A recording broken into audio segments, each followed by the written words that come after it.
What's up, Pepper Crew? Here we are, episode 4 of the Freedom Summer Series.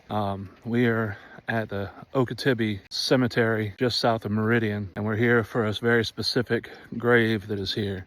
Here we are at the grave site of James Chaney, one of the gentlemen that was murdered by the KKK in 1964, all for the fact that he was trying to secure votes in the area, get people signed up to vote, and he was going to get affidavits from people that were beaten by the KKK. This is where he lays. Chaney was born May 30th, 1943, and he grew up in a very different time than what we live in now.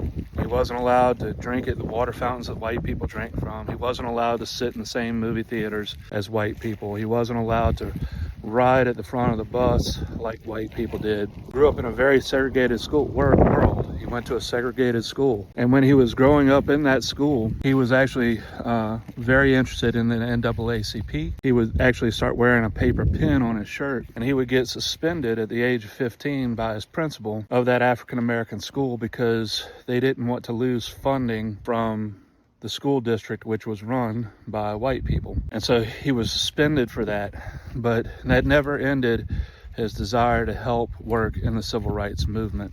He would go on to join the Congress of Racial Equality, and that would lead to these events that would happen to him one day where he would be murdered in cold blood.